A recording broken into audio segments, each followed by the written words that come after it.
Today we are looking at a truly heinous crime, the murder of James Bulger, a 2-year-old boy from Merseyside, England. In 1993, James Bulger was abducted, tortured and murdered in cold blood by two 10-year-old boys in what was a chillingly calculated plan.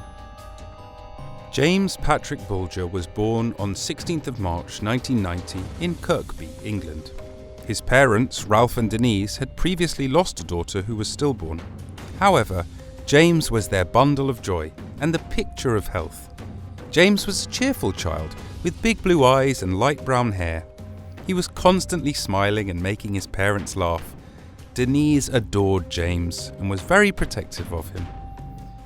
On Friday, 12th of February 1993, just before James's 3rd birthday, Denise and James took a trip to the Bootle Strand shopping centre. Little did they know the horror that awaited. Denise made her last trip to A.R. Tim's butcher shop. She placed her order and was distracted for a brief moment. Sadly, this was enough time for James to vanish. Denise frantically rushed outside to search for James, her worst nightmare coming true. Security at the shopping centre were unable to find James, and the police were called. Denise described James as wearing a blue hooded anorak with mustard lining, silver tracksuit bottoms and white trainers. At 4 p.m, the police had finished a thorough check of the shopping centre to no avail, and were comforting Denise, who was understandably distraught. At 5:30 p.m, the shopping centre shut, and the police launched a major search for the missing James. The hunt for James soon became something sinister when he was still not found by Friday night. At the shopping centre, the police and security personnel trawled through CCTV footage all night. They were rewarded for their efforts when they got their first lead. A boy identified as James was seen leaving the butcher shop earlier that day. From this, the police began to track James's movements, confirming that James had gone from the butcher shop on the ground floor up to the top floor. The CCTV footage hauntingly showed James's last recorded moments. James appeared to be following two boys, one of which was holding his hand, and they headed towards the exit in the direction of the Leeds-Liverpool Canal at 3:42 p.m. 2 days later, on Valentine's Day, James was still missing. Every effort had been made to find him, with a manhunt ongoing, searching canals and wasteland areas. Patrol cars equipped with loudspeakers were employed, and press conferences were held, pleading for the two boys in the shopping centre to come forward. When a young boy hurried into Walton Lane police station and reported a body had been found on the railroad tracks, all hope for a happy ending was lost. The railway tracks were less than 150 yards from the back of the police station. James Bulger's battered body was found lying on the track. What police discovered horrified the nation, and they now had a murder to solve. So, what actually happened on that fateful day? Let's rewind to the day James went missing. The two boys seen in the CCTV footage were John Venables and Robert Thompson. On the 12th of February 1993, the two boys had skipped school and ended up in the shopping centre causing trouble. They aimlessly walked from store to store, stealing anything they could, and then, just for fun, threw the stolen goods down the escalators. At some point, Venables and Thompson made the decision to kidnap someone's child at some time, for reasons that are still unknown almost 3 decades later. It's unclear whose idea it was. After they were arrested, they both blamed each other. Disturbingly, this was not the first time Venables and Thompson had tried to abduct a child. Inside a T.J. Hughes department store, two boys attempted to get the attention of two other children. Just moments later, their mother noticed her 2-year-old son and 3-year-old daughter were missing. The daughter was found quickly and told her mum that her brother had gone outside with the boy. The mother ran outside and shouted for her son, noticing that Venables and Thompson were beckoning for the boy to follow them. When they noticed the mother, Venables and Thompson told the boy to go back to her before vanishing. This boy could very easily have been the boy's first victim, had his mother not found him in time. Going back to the shopping centre, Venables and Thompson were loitering around a snack kiosk, looking to steal some sweets. It was here they noticed James Bulger, stood by the door of the butcher's shop. With the knees distracted, they got James to come with them, and Venables took him by the hand. It was later discovered that several shoppers recalled spotting the group of 3 boys. Sometimes James ran ahead, forcing Venables and Thompson to beckon him back, with calls of, "Come on, baby." Many witnesses believed the older boys to be James's brothers, and admitted that James did look distressed. Some even saw the older boys punch and kick James, but most did nothing. The people that did question the boys ultimately ended up letting them go on their way. What is so shocking and frustrating about this case is the number of witnesses that the boys and James passed who did not intervene. Venables and Thompson led James to a secluded area near a canal, whilst ignoring James's cries for his mother. They dropped James on his head and left him crying on the floor. A woman passed by and noticed James, but did nothing. I cannot imagine just walking past something like that, especially with no adults in sight. What do you think? Venables and Thompson again called out to James, getting him to follow them. James's forehead was bruised and cut, and so the boys pulled the hood of James's anorak over his head to try and hide it. Again, passerby who could see James's injury and a tear on his cheek shockingly did nothing. The boys strolled aimlessly around Liverpool, going past shops, buildings and car parks. They even walked down one of Liverpool's busiest streets. James was seen by some witnesses laughing, whilst others recall him resisting and screaming for his mother. To talk? James? Yeah? What did he say to you? One person even saw Thompson kick James in the ribs for resisting. One woman saw Thompson punch and shake James, but chose to pull her curtains closed and ignored them. There was one person who provided a fleeting moment of hope for James, an elderly woman who approached the 3 boys, noticing James's injuries and seeing him crying. Venables and Thompson told the lady they had found him at the bottom of the hill. Unfortunately, this explanation was enough to satisfy the lady, who told them to take James down to the police station. While this lady was worried, a nearby woman informed her that she had heard James laughing and had so assumed all was well. She didn't realise James was missing until later that evening, when he appeared on the news. She called the police and expressed regret for her inaction. Bulger was nearly saved once more, not long after the elderly woman sent the boys on their way. Venables and Thompson were approached by a woman who was worried about James and told them she would personally take James to the police station. The woman asked a nearby other woman to watch her daughter while she went, but the woman declined since her dog did not like children. James slipped away from safety once more. Then Venables, Thompson and Bulger entered 2 different shops where they spoke with the owners, who both let them go despite having their suspicions about the older boys. Venables and Thompson then came upon 2 older boys they knew. The older boys asked who James was, and Venables told them he was Thompson's brother, and they were taking him home. What do you think about these events where witnesses had seen the boys? Were they too trusting of Venables and Thompson? Would you have intervened further? Let me know in the comments below. When the boys finally reached the railway tracks, they briefly paused, possibly thinking twice about what they were going to do. But they did not change their minds. The brutal torture and murder of James Bulger occurred sometime between 5:45 and 6:30 p.m.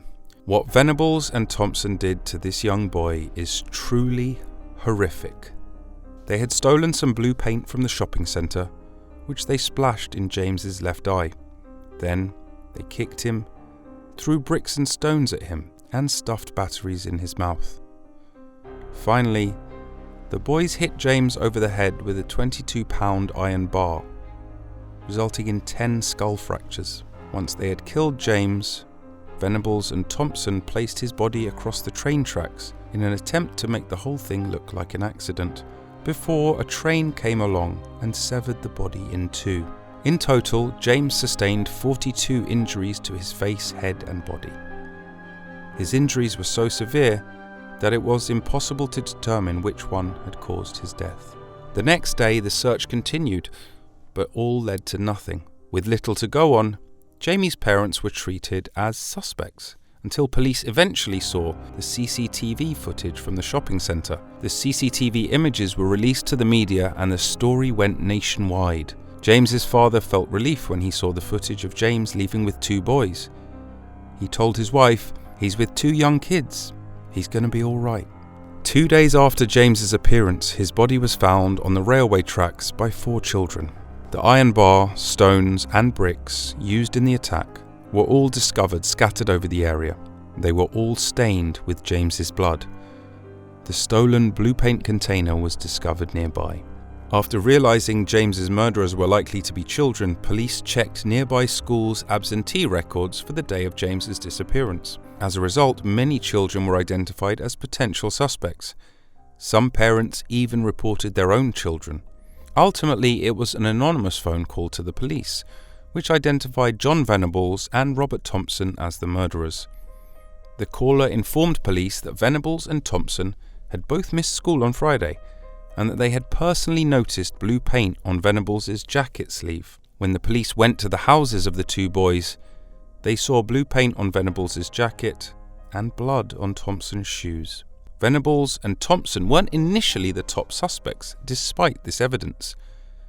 Police believed the 2 boys from the hazy CCTV footage appeared to be 13 or 14, not 10, and they were concentrating their efforts on other boys who already had violent backgrounds. However, Venables and Thompson were both interviewed, during which they turned on each other. The police were entering new territory with these interviews, as no one had ever interviewed child murder suspects before. The interviews lasted several days, and eventually, Venables confessed. Why won't you tell us? What? Why won't you tell us? I never even killed them.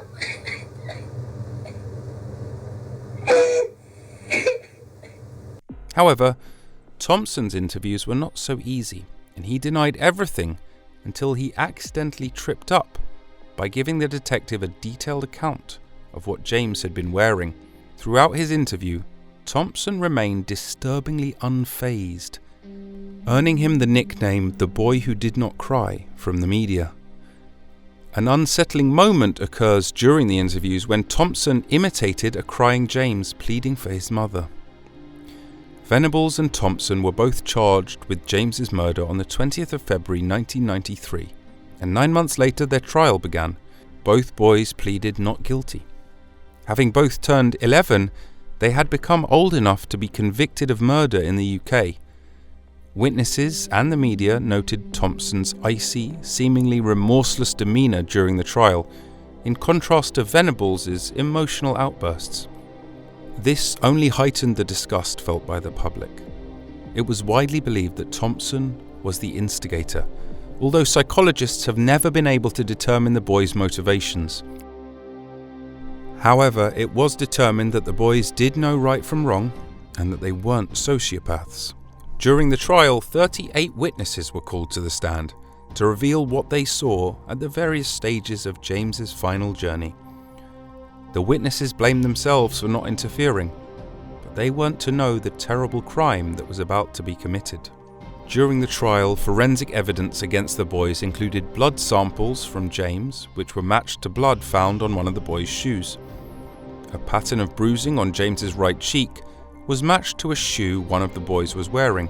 Black brogues with distinctive stitching and an unusual arrangement of lacing rings. Light blue paint marks had been found on James's anorak, hair, shoes and underpants, which matched paint found on both boys' clothing. 3 weeks of evidence was heard before the jury were asked to deliver their verdict. After 6 hours of deliberation, Venables and Thompson were both found guilty on the 24th of November 1993. The judge said the killing of James Bulger was an act of unparalleled evil and barbarity, and these sentiments were echoed by the public throughout the UK. The 10-year-olds faced furious crowds at the Liverpool court. And behind the scenes, their lawyer worried they'd never get a fair trial. Regardless of their motivations, John Venables and Robert Thompson were found guilty, making them the youngest people in 250 years to be found guilty of that crime in Britain. They were both sentenced to serve time in prison in accordance with standard protocol for juvenile offenders convicted of murder or manslaughter. This indefinite sentence has no maximum, but does have a minimum, which is determined on a case-by-case basis. In this case, it was only 8 years, at which time the boys would turn 18. Upon reaching the minimum sentence of 8 years, Venables and Thompson would then be evaluated and, if found to pose no threat to society, released. By all accounts, Venables and Thompson served their sentences for the murder of James Bulger peacefully without displaying any violent or abnormal behaviour. On the 22nd of June 2001, after serving their 8 years, Thompson and Venables were released on lifelong licenses. They were both given new identities and moved to different parts of the country. Thompson is currently thought to be reintegrating into society and leading a quiet life. But Venables' situation is not quite the same. He was imprisoned again in 2010 after downloading various kinds of child sexual abuse images.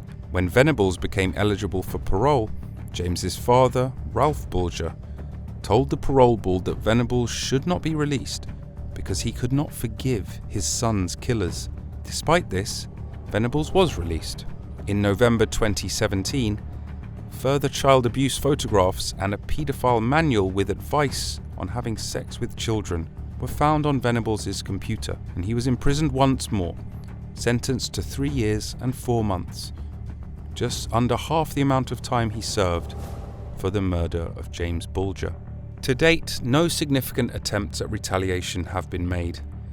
James Bulger's mother Denise was able to find Robert Thompson in 2004, but was paralysed with hatred and was unable to confront him.